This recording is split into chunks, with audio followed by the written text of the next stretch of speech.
Welcome to the very first episode of Occult Awareness, a podcast dedicated to uncover the hidden narratives and overlooked challenges within the world of rare and underdiagnosed medical conditions. I'm your host, Amy Hilliard, and today I'm not just here behind the microphone, but I'm also telling you my own journey. My story, like many of yours, is one of those perseverance through uncertainty.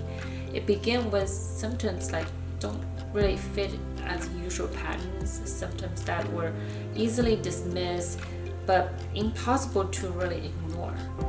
As we embark on this journey together, this podcast will serve as a platform for all those who have navigated similar paths and those who have struggled not only with their own health but also being heard and understood by the medical community.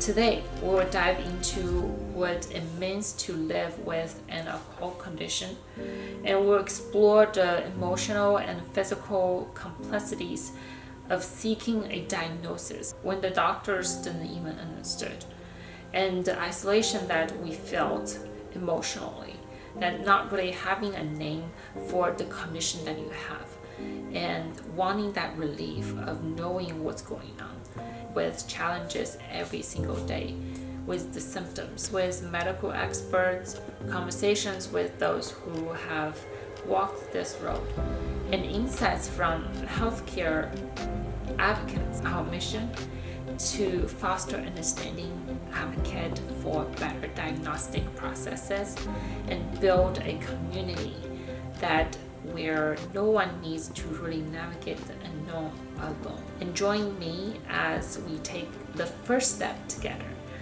and in bringing you the occult to light. Today's stories is just the beginning. The term occult, from the Latin word occultus, meaning hidden or secret, and it refers to something that is not immediately observable, a process that's really there, not visible, like occult bleeding, which is hidden from the eyesight but critical to really detect for diagnosis and treatment. And we will explore the evolution of word occult as some place that really giving the meaning of witchcraft or mystical beings. But right now we are really talking about daily lives with the occult conditions that really cannot be detected for the current science and current knowledge of the medical community. All right, let's talk about what's going on with me. So I haven't been on YouTube for quite a while, since 2020.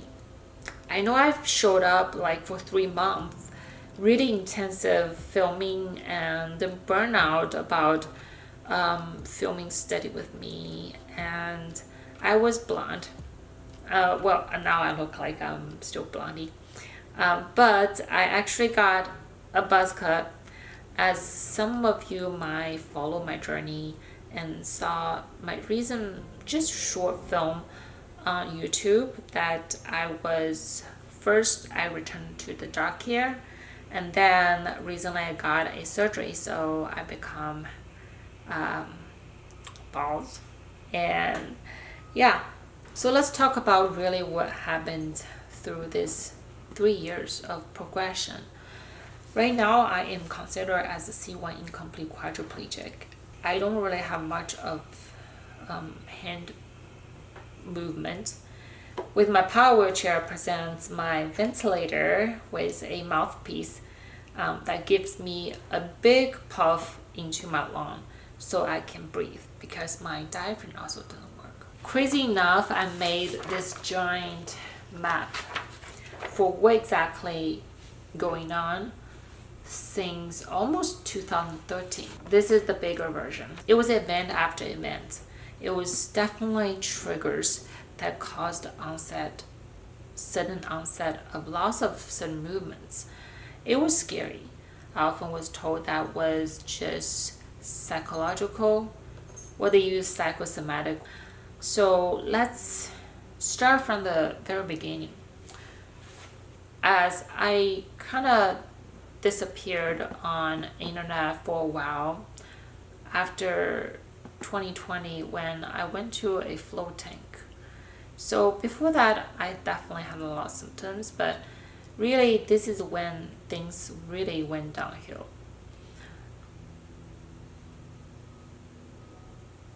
I want to feel better for being more productive. So this is why I started to thinking about Chinese medicine, and saw a couple of them, and actually got really weird comments from one of the lady who told me that I need to eat a pound of rice every day and to make me having better reproductive system. And I felt very awful at that time with not just eating, but my stomach was feeling really weird. And I start thinking about, wow, back then when I just came to the United States from China, I was living with a Chinese woman, and she suggested me this float tank back in 2013. It's like 10 years almost, and that was already popular. It's called float tank. It's basically a deprivation tank. They put a lot of magnesium salt to make your body float, which is a really nice thing for a lot of people. That's really relaxing.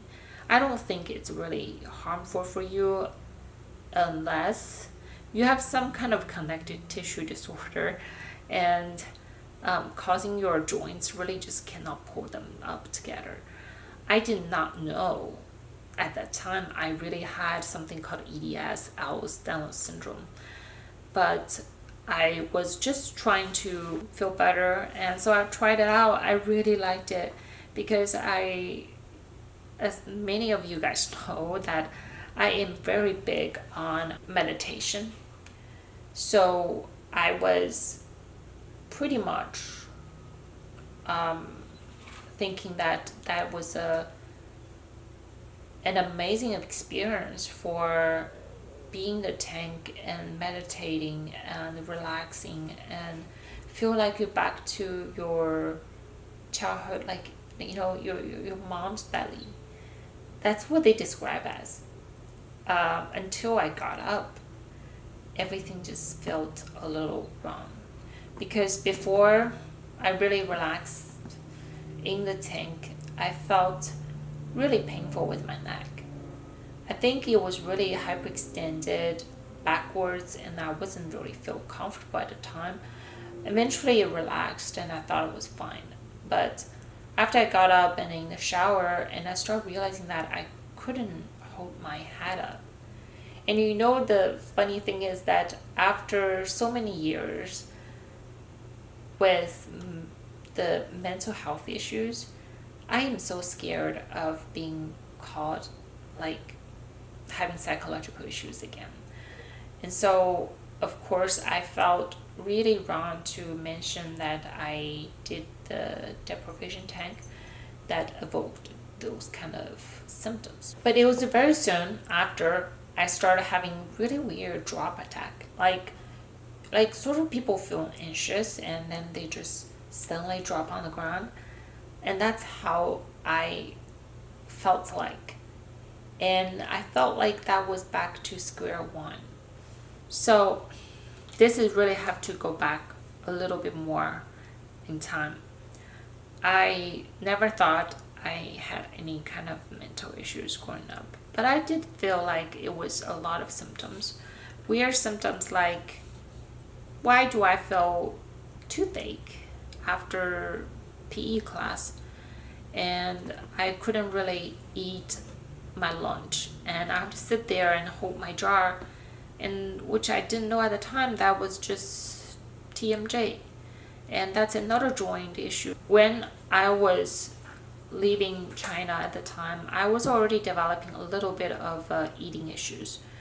So like I would suddenly eat a lot and I would feel uncomfortable and then feel really painful to the point I had to self-induce vomiting. And then I was being called like, maybe you have bulimia. And I was so scared that I have those kind of eating disorder. So I came here very actively. I started looking for treatment and looking for talking to professionals. And I'm sorry that I have to really adjust a little bit my head because my fusion is still really not quite healed yet. Back in 2012, I just came to the States. I started looking for psychotherapy, and second year I was actually called, maybe you have anxiety, that's why you will have such strong stomach issues, and I just take tons of Tums and didn't really help.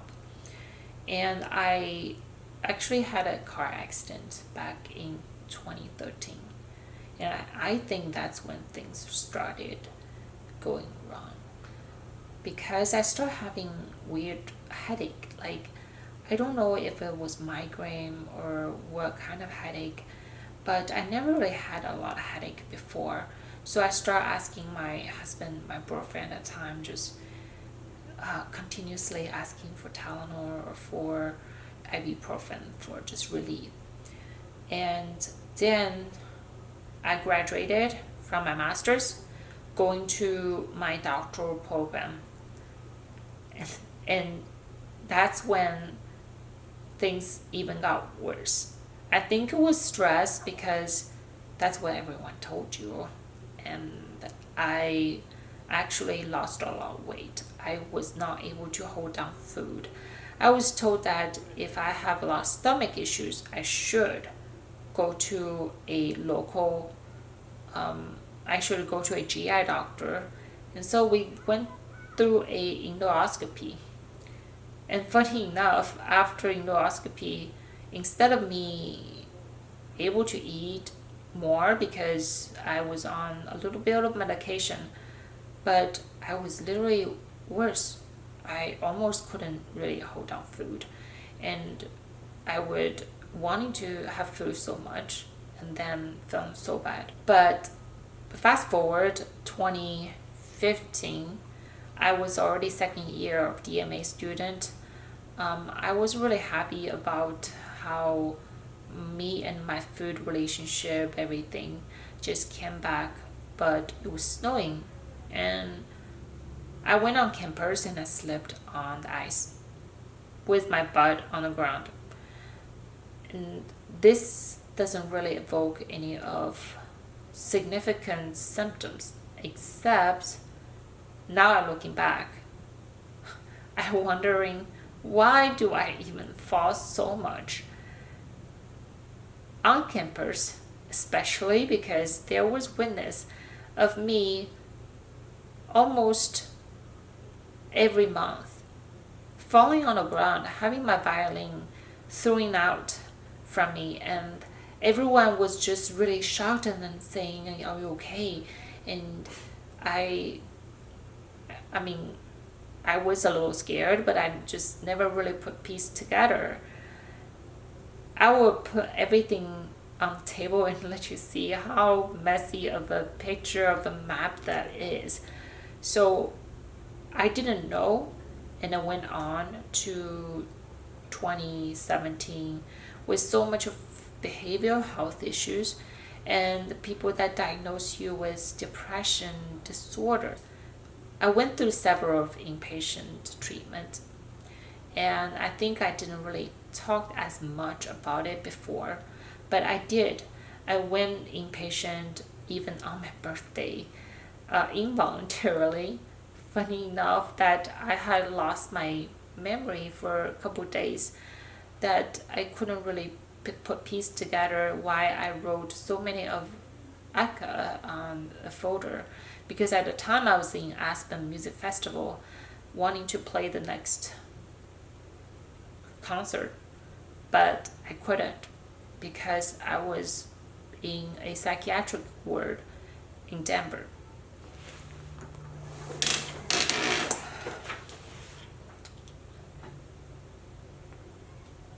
After having medication for a couple months, I actually was worse.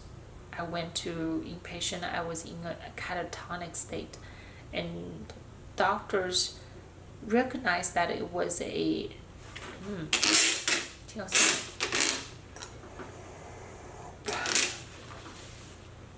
so I know that doctor noticed that it was an allergic reaction for me to have this kind of such strong catatonic symptoms. And I was like talking very slow. That's why I guess I earned the name of a sloth, because it was my professor told me that if normal people talk like andante, then you're grave. Or like it was just so funny in a way, that thinking back, me talking so slowly. But that was another roller coaster of mental health crisis. And I came out of it because I said, I'm gonna ground myself, I'm gonna meditate, and everything was fine. And my therapist at the time, doesn't matter if before or after, he's always rooted for me, and he always say that, no, you don't have bipolar, I just don't think you have it. And then he was right. So in 2020, when I went into emergency room because I fainted, I couldn't really wake up, and I was being diagnosed with a psychogenic seizure, or they said pseudo seizure. And I mean, yeah, the medical history on the chart with bipolar is definitely directed towards something psychological, because it's weird. They couldn't understand why do I faint.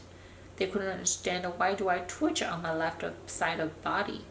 Except I vividly remembering having a heavy meal before I start getting those fainting spell. And also, now looking back, I know my glucose was not right at the time, although I don't have Dexcom scan. I don't have a Dexcom monitoring of glucose, but I still know that it was because the glucose. It was such a obvious pattern and symptom that I can recognize immediately that which one is alike with some triggers. So it was back forth a lot of ER trips and with a lot of ambulance ride. The first time I was in the ER, I wasn't even twitching. But after 2 hours, they put me into a wheelchair because I fainted right when I got there. And I would say again, I just couldn't really help myself up. So I fainted in front of the nurse. And they put me into the wheelchair without any head support. And my head was hyperextended back.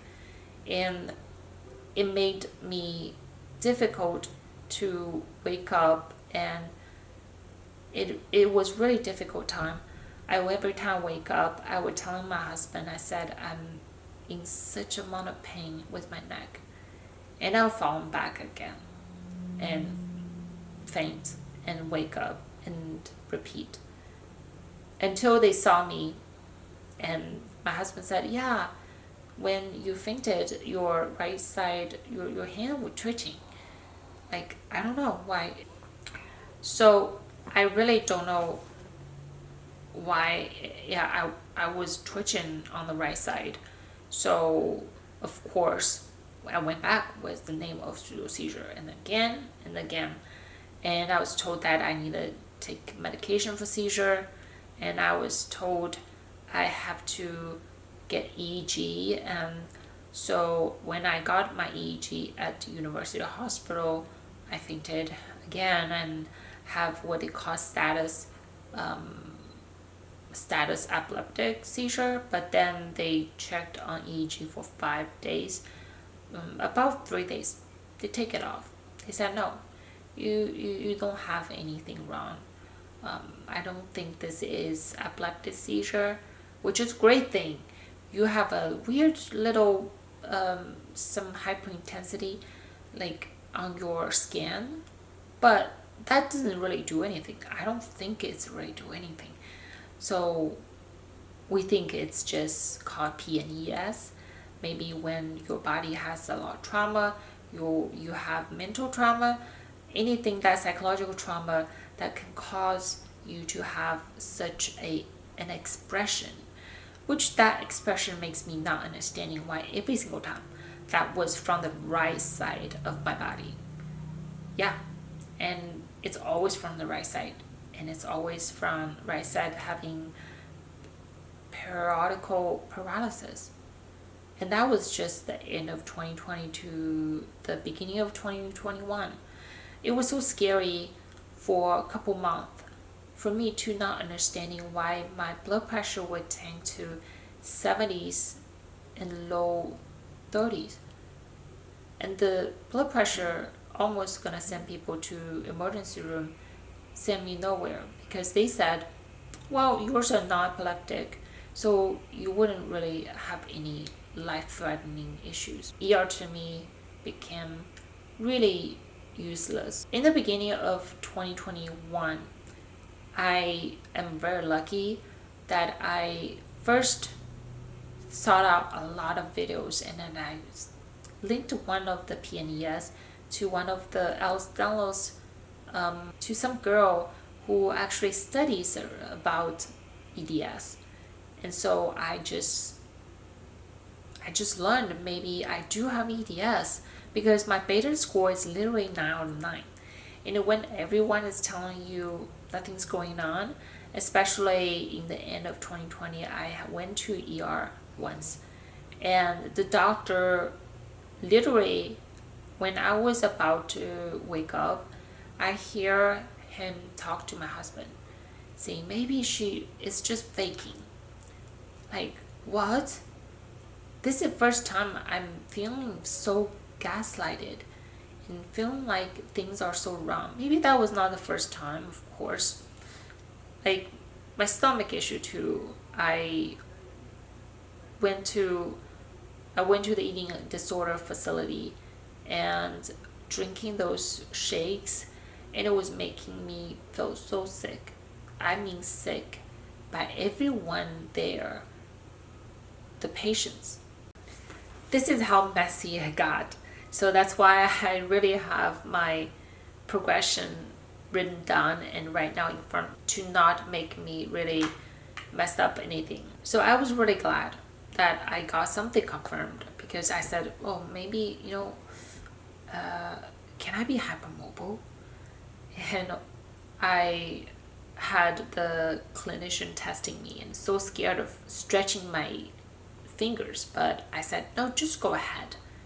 And so yes, everything was past the degree that of hypermobile. And so I had a Baden score of 9 on 9, and I was sent a referral to a geneticist to test further and getting a genetic panel of EDS, which there were 13 type, and if you are not the other severe type, then you are hypermobile, because that's kind of like one of these type that doesn't really have genes really classify that. Yeah, so I was diagnosed right around the time I got cleared out with my epileptic seizure.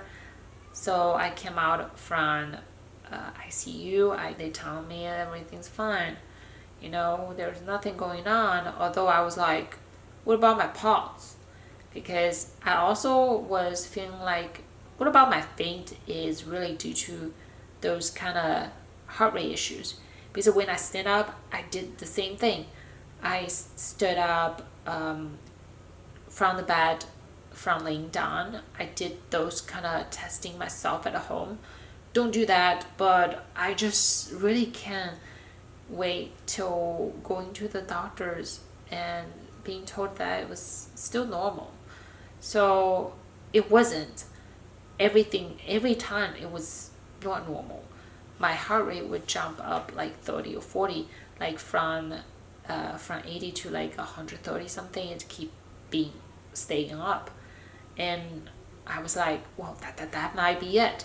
So let's just going to a pod specialist, and you're lucky that it's doing metropolitan area, so you really have some resources. So I went to the cardiologist who is specialized in POTS POTS, so like postural orthostatic tachycardia syndrome, and the ER nurse call it, wow, it's like a millennium disease.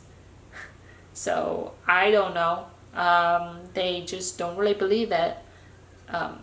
But I got tested, which I was so scared of that turned out not to be right. Those kind of anxiety provoking for going through those testing. And especially after you being told once over and over again, those are just in your head. And I was even being told by very close ones who telling me that I need to sort my head out and need to get basically mental health checked out instead of trying to figure out what's wrong with me physically.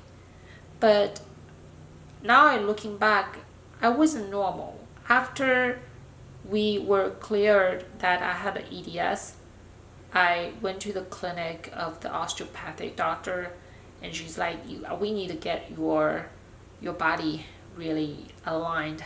And so after I got adjusted every single time, one thing did not go back right, which was my hip. It clunks, it sublocks, and it was painful to walk on. So I started to limp. I don't really know why, but throughout January, the beginning of 2021, until the mid-May, when I saw a paralysis specialist, because I wasn't really feeling right with my sacrum area, and my scan was showing that I have a lot of paralysis, like those nerve root cysts that filled with spinal fluid. So I was still kind of having a few of those seizures. One thing started getting weird is I will start having first a lot of pain in my hip, but also I have weakness and then spasms in my leg. So I went to see the paralysis specialist, got a diagnostic injection to see if that was the root cause of everything. But the problem is that after I did my injection, everything went really well. I jumping up and down. I was not limping anymore. I felt great at the PT, and the fact that 7 hours later, my legs was filled with a lot of burning sensations, and I just was told that, wow, that's great, because that means the paralysis is the problem. From the group of paralysis Facebook group, I love those support group. They are really helpful. But what I didn't know is that this is beyond what they can really help me, because the doctor didn't really think, even the doctor was great, but the neurosurgeon didn't really think that I had anything wrong with my which called tethered cord syndrome, which means your spinal cord is tethered around the place that your spinal cord would end. So I was told that it was not that problem. But meanwhile, I saw a neurologist. So like now you suddenly expand from one PCP, like your primary doctor, to about 10 specialists. And they dealt with your GI, and then I was told that I have mast cell activation syndrome, which causing a lot of allergies. And I was the one always telling people I have no allergies, and then suddenly realized that, wow, my postnasal drip always there, like I was coughing like a old smoker. And that was a constant allergic reaction to the environment, to the food, to everything. And so that was another comorbidity. And what else I can think about at the time, I also went to the orthopedic surgeon. This is when I finally was actually getting a right answer all along. He was telling me, you have something wrong on your right side, your whole entire right side. And he checked my neural signs, and he said, yeah, you have clonus, you have Hoffman sign, you have everything. So, your reflux is abnormal, and you need to see a neurosurgeon. There's something really wrong in your nodule, like in your head, or something, And I was excited about seeing a neurosurgeon that he referred me to the university hospital, but they rejected it. They just turned me to one of those, what they call a neurologist, and not other neurologists, but neuromuscular. Somehow I said I don't want to see a neuromuscular, but they never really do anything to help me until I actually have to get referral out of the neurologist, right? So I said, well, what neuromuscular? Well, but you have to rule out like ALS. Well, that's a scary thing. Okay, so let's do it. What I didn't know is once you get into those clinic, you can never get out or referred until they want to refer you. And if you back them, that might not happen either, because that's what happened to me. So I would go from all the way to my lower waist down paralysis to what happened on my upper body. As you guys know that I'm a professional violinist, and going through all that, I was like, I need to keep playing. I need to perform. I don't want to just stop normal life. So I still go in teaching and performing. While one of my leg, after the 2021 June MRI, trying to figure out the sacral issues, I was laying on that MRI machine without any pillows under my knee, anything. And it was extremely excruciating pain. I was already having so much pain at the time with my sacrum. And after 30 minutes, I get up. I just kind of felt a little funky. And throughout that rest of the night, I gradually become weaker and weaker on the right side of my leg. And my husband started calling it like the dead leg, because it just is so weak, it's like it's dead. I guess it's true, nerve doesn't really go run down into it anymore. But of course, no one knows why my leg was so weak, and I wasn't getting any help at the time. And I said, I just can't really handle. I tried to start using a can. At the time, I was really focusing on dealing with my CSF leak, so I just couldn't really. I have a low pressure headache really bad.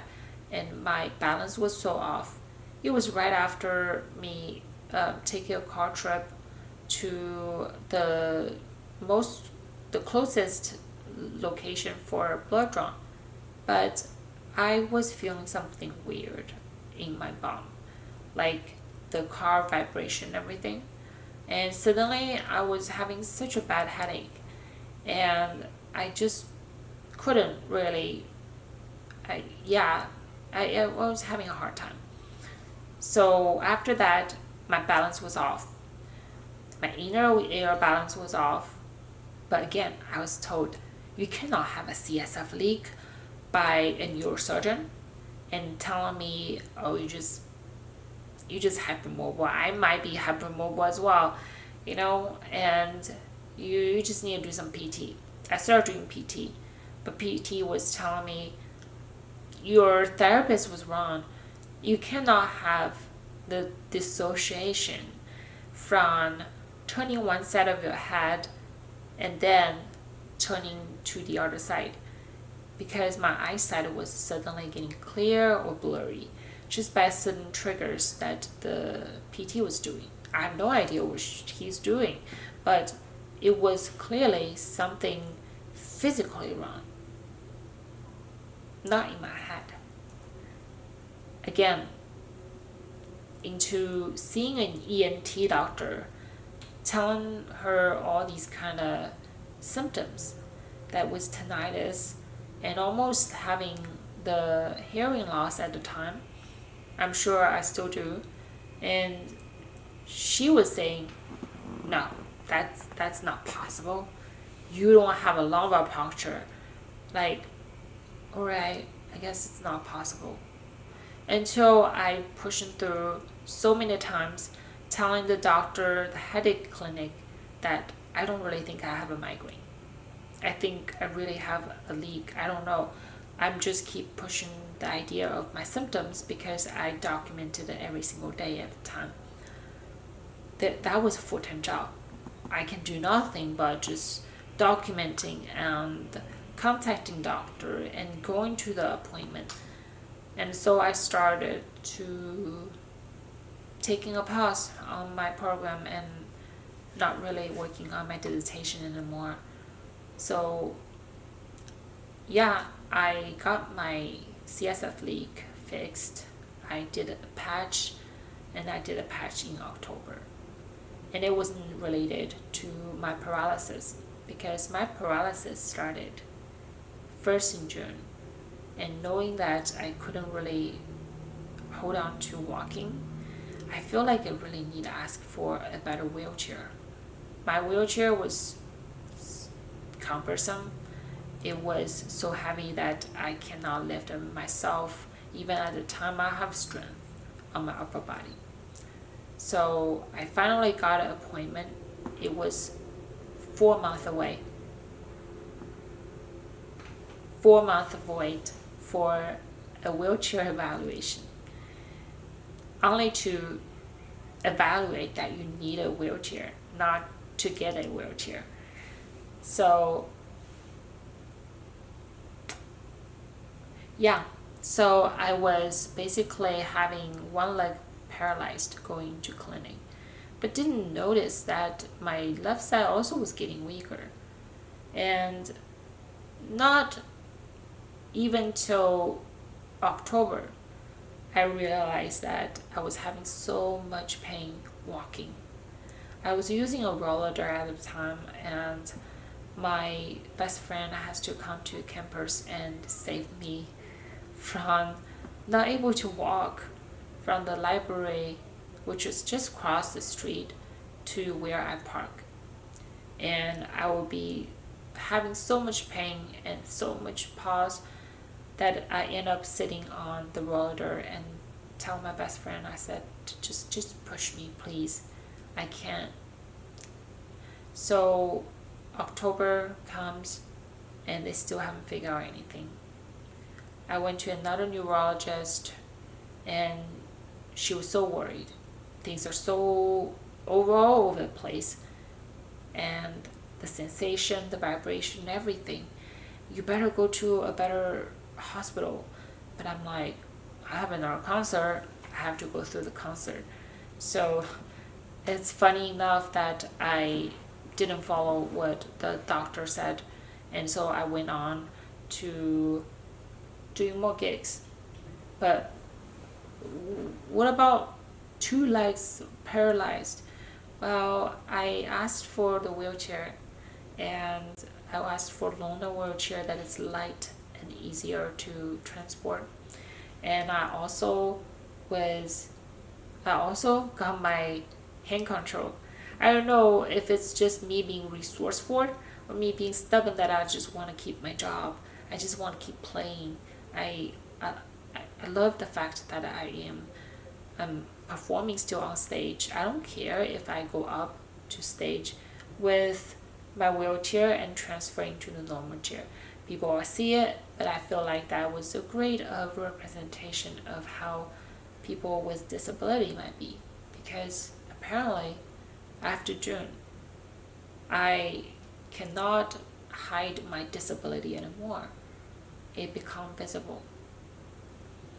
Many people that are ambulatory wheelchair user, I was when I was in January, the beginning of 2021, when I just had a lot of POTS episodes and feel faint. But now I am paralyzed. Well, I was already diagnosed paralyzed, figuring out a few conditions that was really actually physical, like my mouth. Like there was something, the ligaments was hypertrophic and dangling down, hurting all the nerves. And that's why I was having so much trouble eating. I lost a lot of weight again. And this time though, it was not eating disorder. And then we go on to December.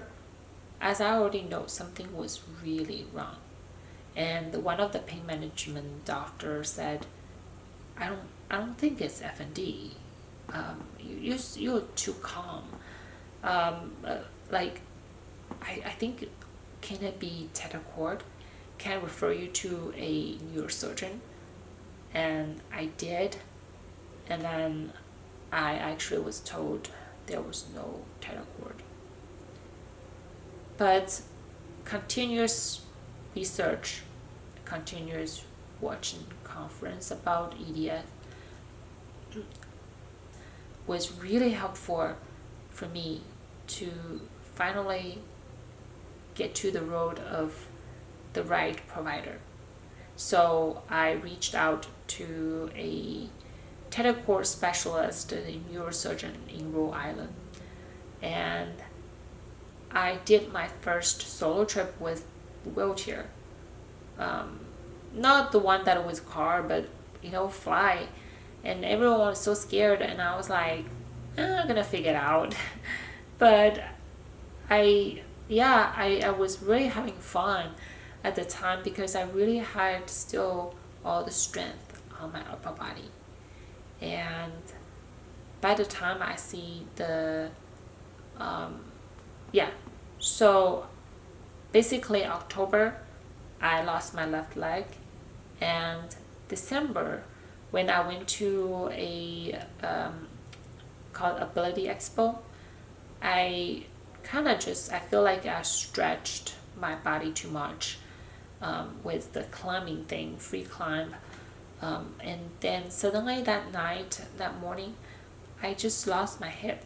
I couldn't really lift up my hip. That's kind of how I felt. And it was so scary, but it was also, like I said, why do you even go to ER if they don't figure out what's going on? Things are always going to be normal. You know that because you had so many MRI scans. And they always say it's within normal limits. And then you keep creeping into that picture, you're trying to read and try to understand, and then you still think they said it's normal, so you shouldn't feel this way. And 20 days later, after I drive so much, going to so many performances, and after I did a fitness class that is adaptive, so that means like I have to lean back down, and push myself back up so many times. And I thought, wow, that's great. Like I did a workout. But I didn't know the second day morning, I woke up and I said, I cannot really feel the chest down. Like I cannot really feel that I can move, I can lift myself up anymore. So from that point on, my sensation was changed from nipple down, and my strength also lost. So that is really the first part of onset paralysis. Every time was onset sudden, but no one really seemed to want to do anything. And I only had a really good doctor who looked at my leg, and suddenly I have spasm. And she looked at it, she kind of started concerned. She said, I need to refer you to a I should refer you to a specialist, a spinal cord injury specialist that she knows. She knows how to diagnose you, or she needs to figure it out because you probably have a spinal cord injury. And then 2022, yes, I went on my solo trip and I met the surgeon, and the surgeon said, yeah, that's right, you have spinal bifida aorta. I have an infused spine at the bottom of lumbar and sacrum. And it was there, it was on the scan. I was excited, that's why I contacted this neurosurgeon. And she said, you have to figure out how to rule out everything else. So I was like, all right, that's my task. I will do it as soon as possible. But the as soon as possible lasts 6 more months, more than 6 more months.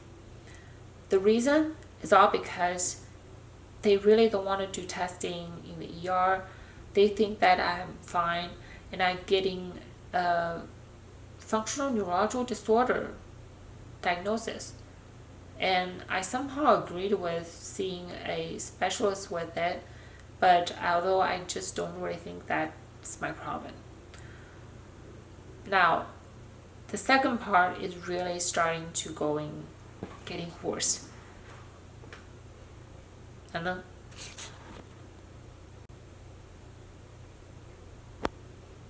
好了，洗的多少没了？洗的多少没了？没多少，没呀。我那暂停一下再摇，省得一定跳脱来。哦 ，OK。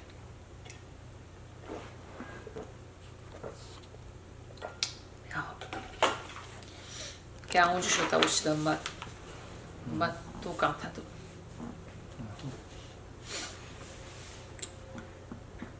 So where are we now? We are literally having halfway, because it's not just happened one at a time. Of course, I was having issues with my upper body as well.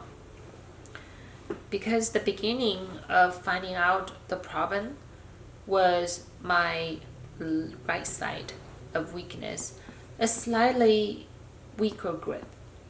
But the slightly weaker grip, when I went to an OT working on it, just like the PT, the more I work on it, the worse it gets.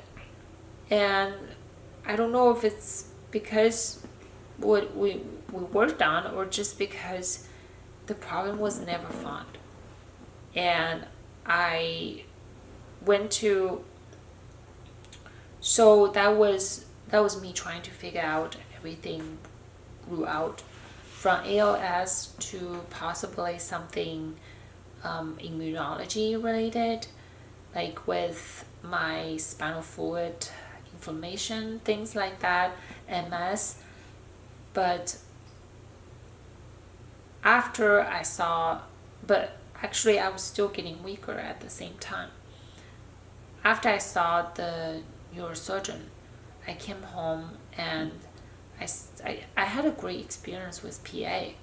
The PA was very nice, and she took down all the history and yeah.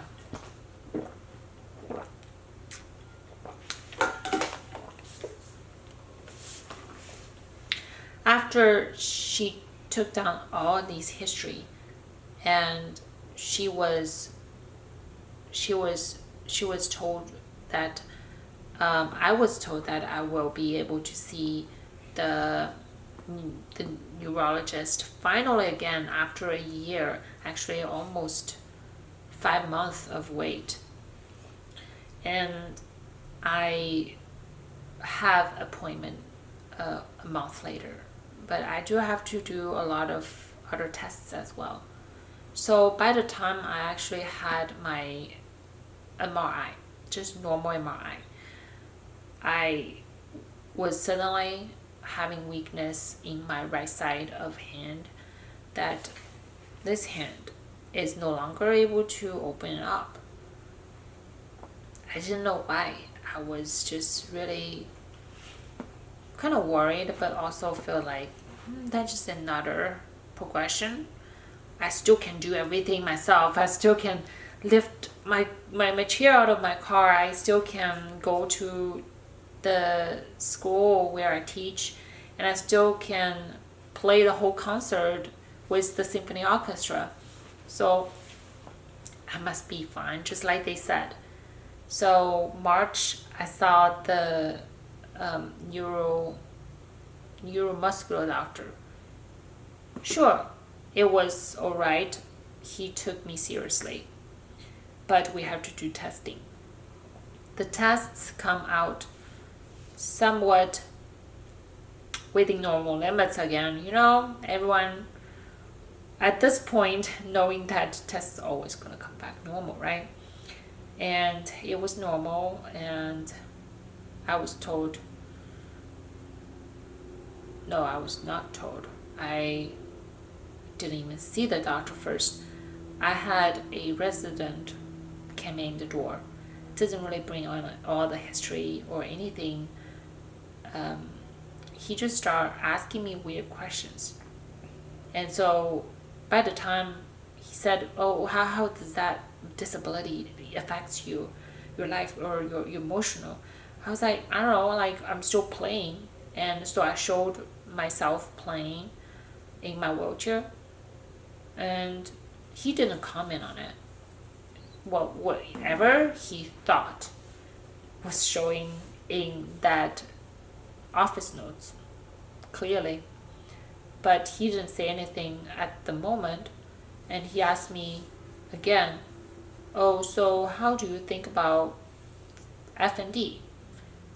What do you mean, how do I think about? I only have one doctor. I wish I didn't say that. So I basically said, yeah, I have one doctor said maybe F&D, but then like he said, well, no, like it's not possible. Well, he took that for granted, definitely. And then he was asking me, how do you feel about this diagnosis? I was like, no. This is like, I just feel really, I'm not, definitely not like having a psychological issues and stuff. Like I tried to go that route because I wanted them to understand that I'm not saying that I don't believe in F&D always, but I do want people to kind of see me as like I don't really have any psychological issues to put the label on, please. But yeah, he still did, and he ignored my upper motor neuron sign, all these hyperreflexia, but yeah, he put F&D, and they came in and they like, at the worst time ever I can be, I was kind of groggy, and I was definitely on a new meds and feeling so sedated-ish. And so the doctor came in and said, oh yeah, let's evaluate more in the movement disorder clinic so they can evaluate you for F&D. I'm just like, I don't think it's that. Well, your scan comes back normal, your tests come back normal, so what else it can be? Well, January I had a prior MRI. My extension flexion shows some of the edema, but they don't really look at the scan for upright, and they think their job's done, so they moved on. And I had to move on because I had a stomach surgery for mouth. So the second part of onset really happened after I did my mouth surgery, because my lower half is even weaker. So when my husband transferred me, and when I was doing my own task, my upper body just isn't really strong and hold together. So every time I have an MRI, an MRI. So every time I have a MRI, I was suddenly having paralysis on something, like something got weaker. And the crazy thing is that when we transferred, and I suddenly, after that day or two, my left side of hand, so both of my hand are not able to open up. And at this time, my arms also getting weaker, and I having a hard time to push my wheelchair up to the ramp. And so we decided this is the time, because I told my neurosurgeon, I said, I'm gonna jump into it. And she said, what do you mean jump into it? I said, into the ER, because, well, we're gonna push them to do the test if they don't really do it. And they did it. And so I had to really do that. I went to the ER, but nothing happened. And again, 2:30 in the morning, 3 in the morning, we are coming back home with nothing. Only the neuro evaluation.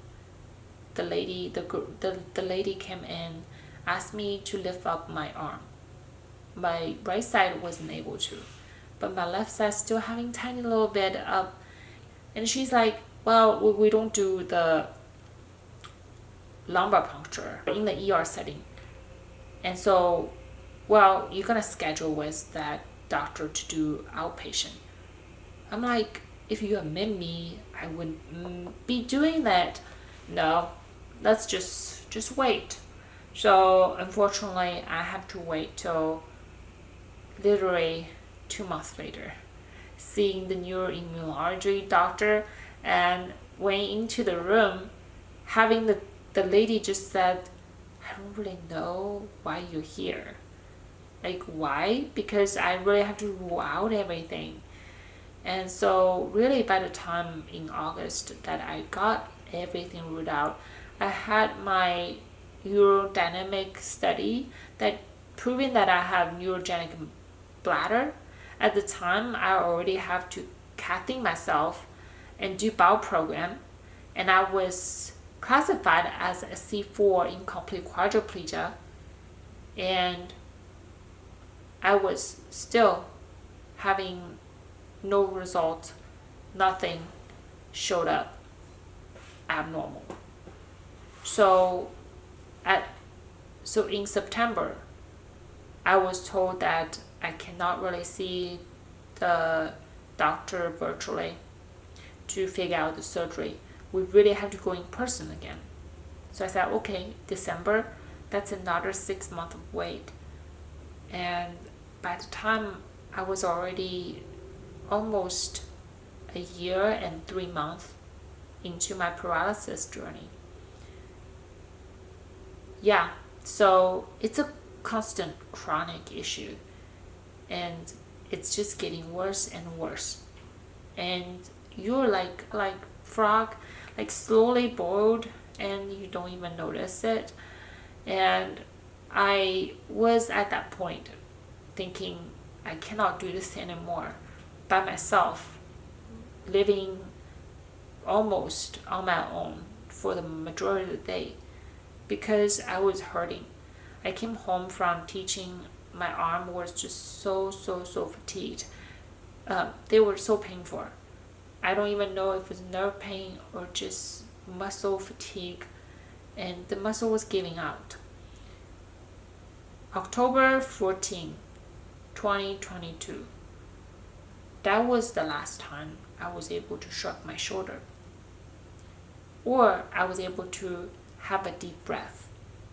I got really good at deep breathing. May 2022, when I just had my surgery, I was practicing it and noticing how much I was able to breathe after I don't have those nerve pain. And it was amazing. And then 4 months later, it all took away. And I couldn't lift my arm. I couldn't shrug my shoulder. When I was laying on the bed, I almost panicked because I couldn't breathe. I felt like my chest was just so heavy and nothing was able to lift up, and I feel like I was drowning.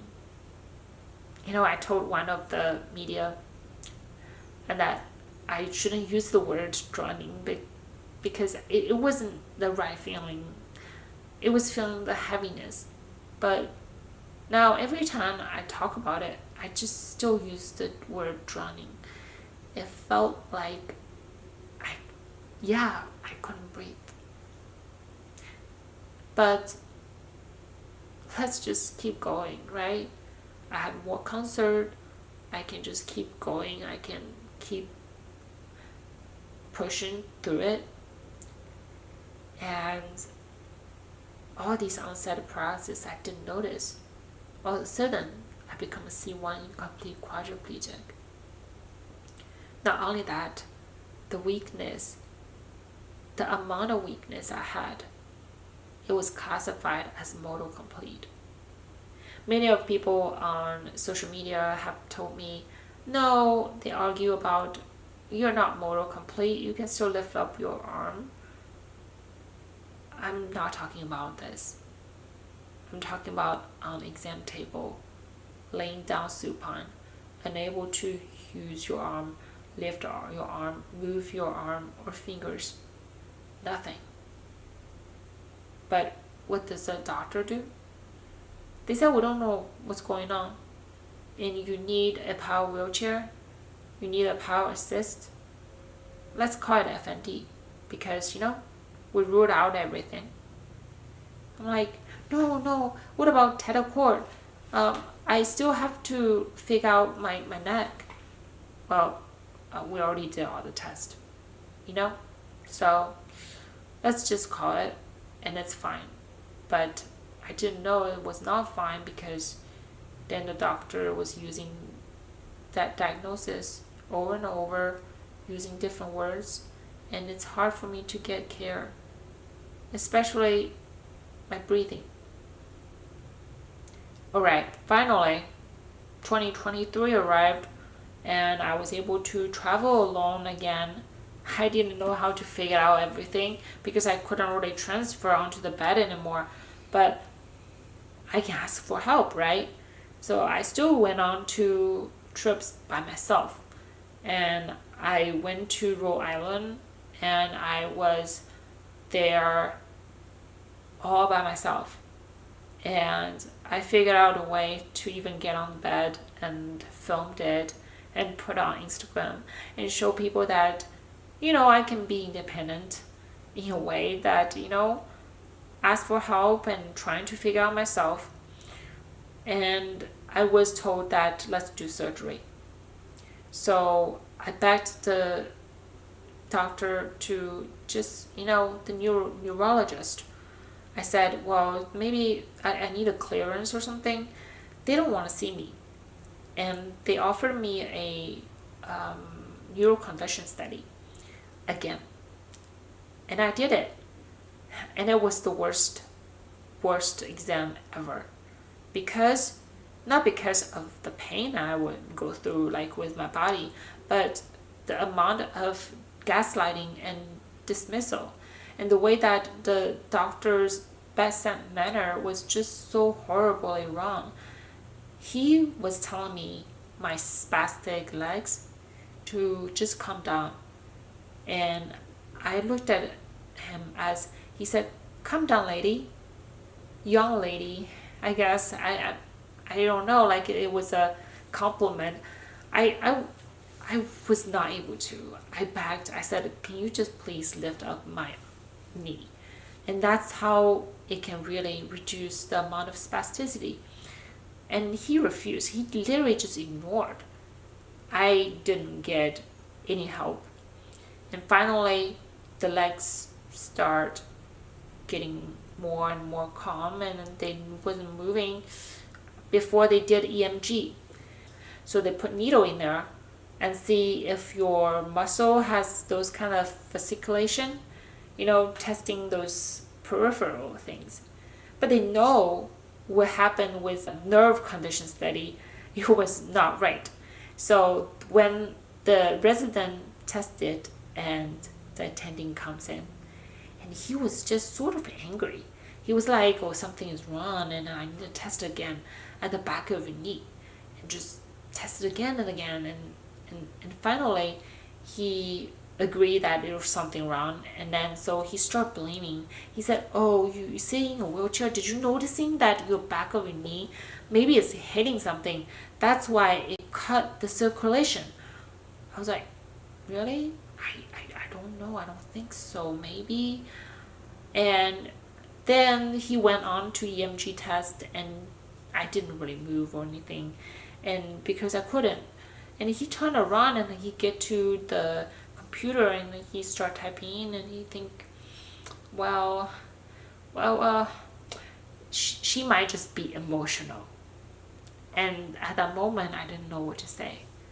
Although sometimes I can look really much like a great advocate for myself, but often I feel a little scared. I don't want to say anything. I don't know what to say. What do you mean emotional? Like I'm not. Like I don't want to be offensive, so I didn't say anything. And they went on, and test came out. The test came out abnormal. I was excited about abnormal, and it showed on the test result. It says it's central process or yeah, he said or submaximal effort. What do you mean submaximal effort? And I went on to my osteopathic doctor, and funny enough, he said, oh yeah, that means like you're just faking. I'm like, again, I'm not faking. Come on, just stop doing this to me. And I went on to surgery, of course, and I always feel like I have to getting second approval that this thing is the right thing to do. And even right before my surgery, I still doubt myself because they said it was nothing wrong. So what if I came out with surgery and I was told like there was nothing wrong in there? And I look at my husband and he looked at me like you're insane, like you're already here and your doctor think that you do have issues. But yeah, I think, I don't know if it's luck or it's just because we are pretty rare and the condition isn't really shown on MRI. I end up having really a tethered spinal cord. The thing was showed tight. What else did she need to show? I mean, it was funny enough that my surgeon even was surprised. She came out, she was really excited and tell my husband the news. I was still sleeping. She said, "Whoa, yeah, it is tethered cord." And so my husband also got excited because, after so many gaslighting, the way that if it is not tethered cord, I think it will break his heart and thinking that, what are we doing all along? And seeking for an answer that it's not there. It's just in your head. But this is a proof. This is a great proof, the first one that telling me I need to trust myself more. So a month later, I went to South Carolina and I saw another neurosurgeon and I was told, your C4 and 6 there, it's definitely having a lot of stretch, and then there's no way that there's no spinal fluid flow, and there's no way that you're able to move your leg, and there's edema coming out from that appointment.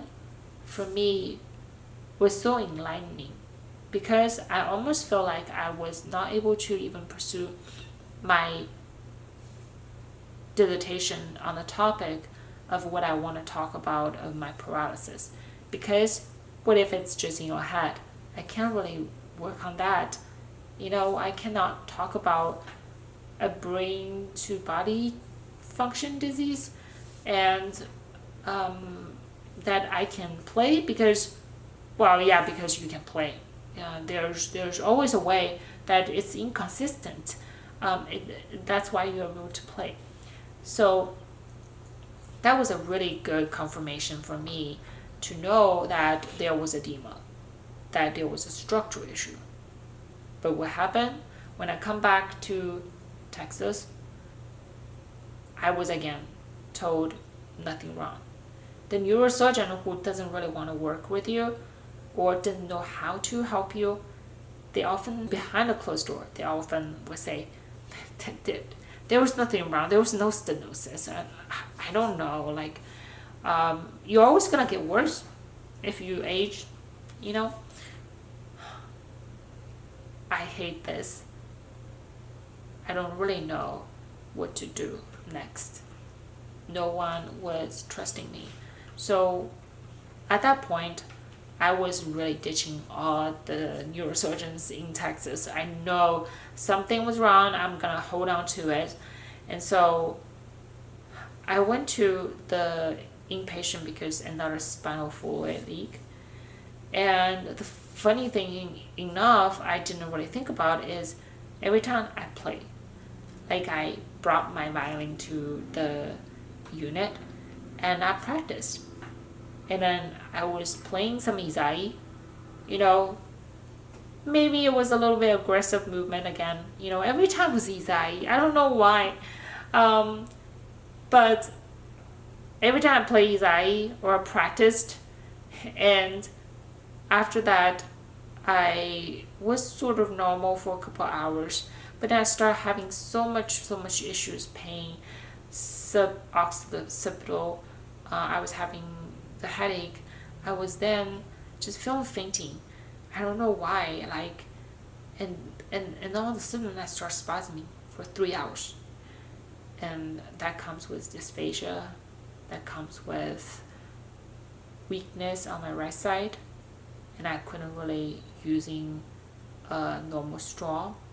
And it's just so much going on until I was able to see my current neurosurgeon. So this is when I also did my research, and I know at that point on my measurement of my occipital, suboccipital, at the front of my C0 to C1 was just very off, and the movement was way too much. It's insane to not notice, but radiologists still say it's normal. There was also another test. I already know that so many things are abnormal. There's no way. I went on a trip. So I went on a trip to see the neurosurgeon by myself again with power wheelchair. I thought everything would be fine, but even before I leaving, I started to faint every time I used the bathroom. So the trip, maybe it was hinted that it would never come as smooth as it was, but you also feel like you have to say you're lucky enough that you fainted in the neurosurgeon's office, because otherwise how they would seeing all these symptoms, the crazy symptoms that you just wasn't showing them when you were talking during the consultation. So my glucose was roller coastering, and I was spastic. They call it dystonia, And then now looking back, I understood those crazy seizures that even involves facial issues like those spastic movement in the face. Those are dystonic storm because I was fully conscious and I was fully awake, but I wasn't able to respond. Where was the wrong? Where was going on? Where did things go wrong? Was that spinal cord?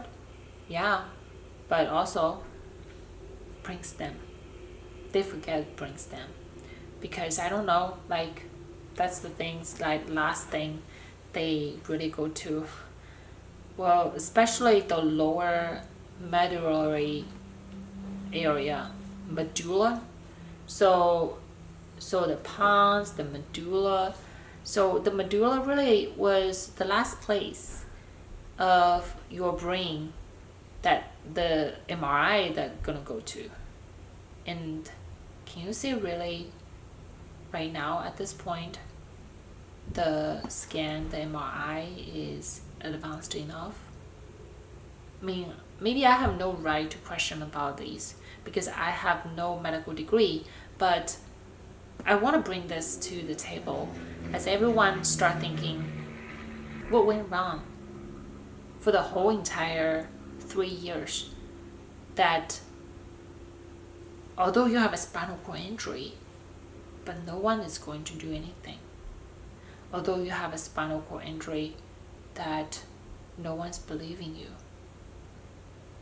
Everyone having spinal cord injury with a car accident or anything that is traumatic, a fall, they immediately had decompression.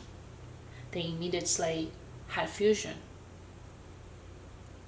But us, it was repetitive,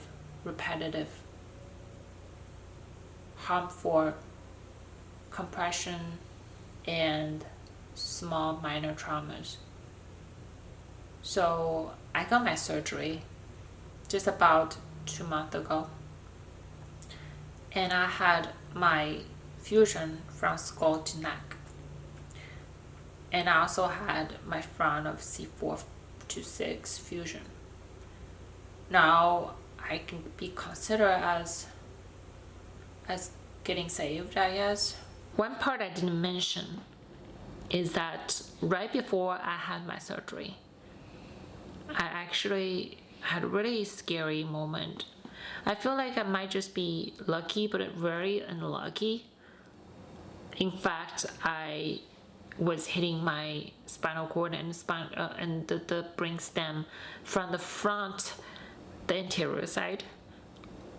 So I didn't really feel that much of vertigo or craziness of nausea, like I couldn't really hold down food. No, but there was really severe things, like I had my right side weakness and went to the ER and I was with the collar, and somehow now looking back at the notes, it makes sense. They said with distraction, they trying to do distraction, but no, it doesn't work with my eyes. But they still decided to call it FND and saying that you just need to see a counselor doing CBT, which probably isn't right. I know about FND. I know real FND doesn't really just needing that. Or doctors saying delay clonus, things like that. But I'm so glad at the end of the road, I really decided to take the surgery earlier because I literally hurt my brainstem once again, further and more damaged. I know there are a lot of amazing stories to tell with all these interviews, and I really wanted to just make my story as precise as possible to give you an overview of this little glimpse of my life and how the misdiagnosis or the delay of treatment, the delay of even confirming something was wrong, that has such big price on me. I mean, it's okay that right now sitting here, I am a C1 incomplete quadriplegic. It's okay that I have so much of damage to my spring stem that I don't really know one day that it will come back. Well, at least one thing I'm sure, that I can still play my violin, and I really, really appreciate that, because you know how important violin to me is. So I'm so glad that I was continue playing, but I don't know if I ever took a step saying, let's take a pause and figure out what's going on, and that would change the course of action, that would change an early diagnosis, early finding of me having C1 dislocation, or I have C1 to subluxations and all that. It will be sooner. It wouldn't be more than 18 months long, or it would be somehow giving me my independence back, that I don't need to be in the power wheelchair, or I am able to propel my manual wheelchair and doing my wheelie again, and I can be independently just driving a normal vehicle with hand control. Would that be really any different? I don't know. But I am so glad to be here to tell you my story, so that way you might not be taking as long of a time to figure out, but who knows? The health system is the one that needs change, and I think so. Many of others think so, and right now, this is a very much shortened version of all the details I could have tell of a story of my journey of finding out I have CCI, AAI, and I have EDS.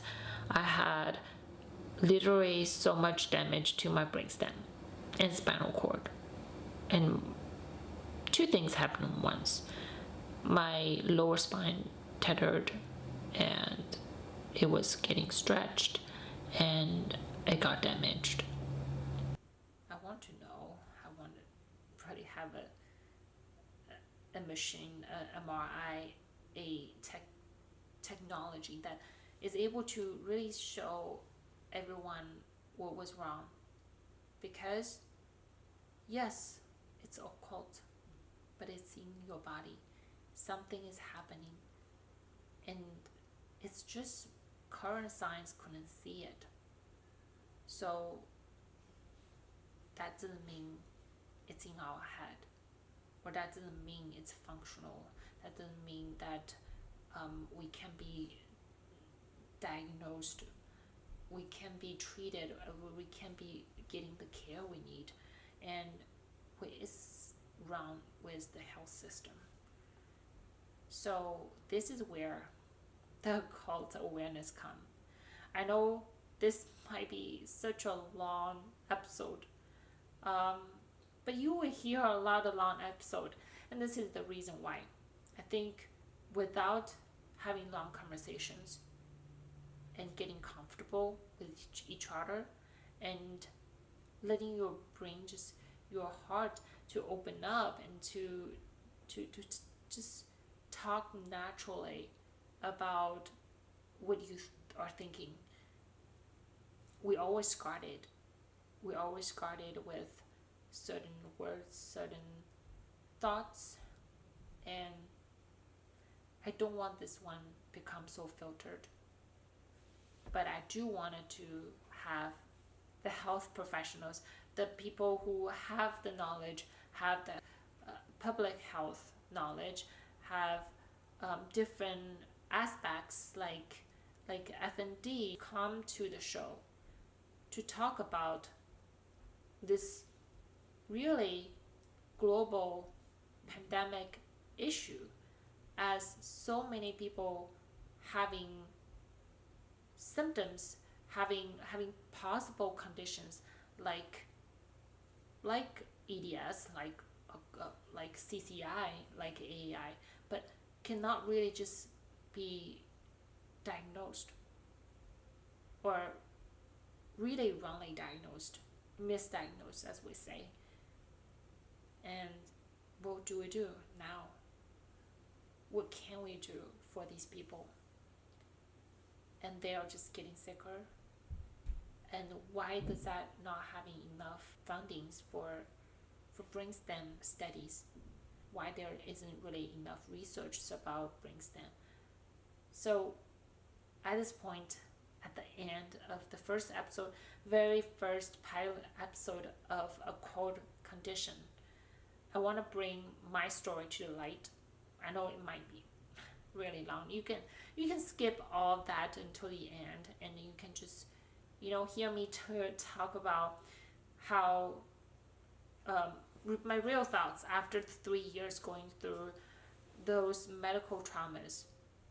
One thing I always felt like is I didn't really become the victim of these gaslighting. Instead, I felt like my traumatization become the righteousness to make this episode, to make this podcast as a way to really openly talk about these issues, and having more knowledge for everyone else to have more knowledge, to open up, to stand up for yourself, and to start questioning whether or not my diagnosis is legit. So yeah, this is the first episode. I hope you guys really learned through my journey.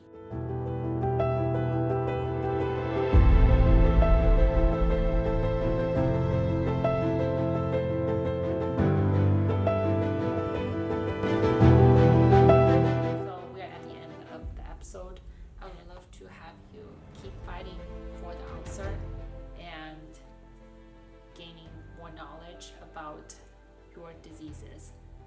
And don't forget to visit our website at thrivestrive.com/occult awareness. I do think there was a dash to really access resources and read more about these topics, and also support our mission.